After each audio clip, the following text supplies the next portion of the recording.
السلام علیکم ورحمۃ اللہ وبرکاتہ۔ سورۃ آل عمران آیت نمبر 29۔ اعوذ باللہ السمیع العلیم من الشیطان الرجیم من ہمزہ ونفخہ ونفثہ۔ اس آیت مبارکہ کا پیچھے موضوع سے تعلق یوں بنتا ہے، اللہ تعالیٰ نے فرمایا تھا کہ کوئی بھی مومن کافروں کو دوست نہ بنائے۔ دوستی چونکہ دل میں ہوتی ہے،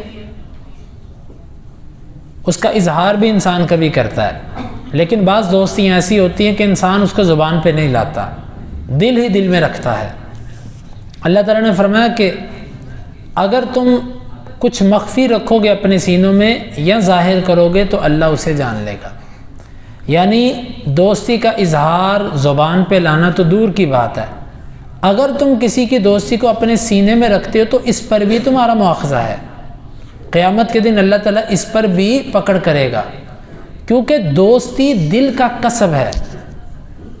عام طور پر ہم یہ سمجھتے ہیں کہ جو زبان دل میں جو چیز ہوتی ہے اللہ اس پر مواخذہ نہیں کرتا، یہ بات اتنی آسان نہیں ہے۔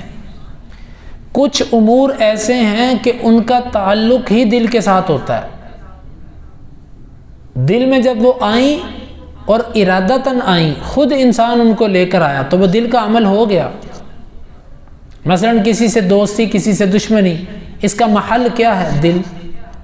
جب آپ نے کسی سے محبت کی، دل میں اس کو رکھا آپ نے، تو اللہ کے ہاں ایک عمل ہو گیا آپ کا۔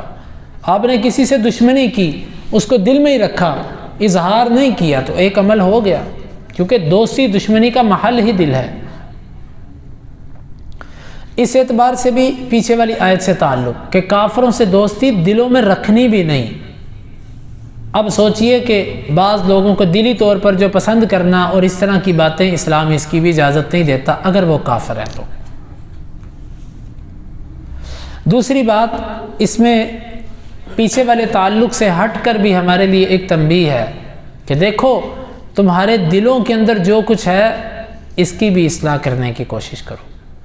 کیوں؟ اللہ تعالیٰ اس کو جانتا ہے، اور انسان اگر ہمارے ظاہر کو جانتا ہے تو ہم ظاہر کو بڑا اچھا کرنے کی کوشش کرتے ہیں، کیونکہ بندہ ہمارے ظاہر کو دیکھ کے برا تاثر نہ لے ہم سے۔ تو اللہ تعالیٰ دلوں کو جانتا ہے، دل میں جو کچھ ہے اس کو جانتا ہے، تو اس کو ہم اچھا کیوں نہیں کرتے؟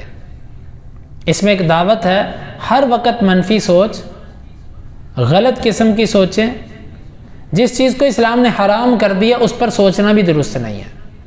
وسوسہ اور چیز ہوتی ہے، خیال کا آ جانا اور چیز ہوتی ہے، لیکن اس پر چلنا، سوچنا، غور و فکر کرنا، ارادے بنانا، یہ انسان کا اپنا کسب ہوتا ہے۔ جس چیز کو اسلام نے حرام کیا اس چیز پر سوچنا بھی جائز نہیں ہے، کیونکہ سوچ ہی عمل کی بنیاد ہوتی ہے۔ جب سوچ کا بیج رکھا جاتا ہے تو عمل کا درخت اس کے اوپر پھلتا پھولتا ہے۔ تو تم ظاہر کرو یا مخفی کرو، اللہ تعالیٰ تو اس کو جانتا ہی ہے۔ اس اعتبار سے ہمارے لیے اس میں دعوت ہے کہ ہم اپنے دلوں کی بھی اصلاح کرنے کی پوری طرح کوشش کریں۔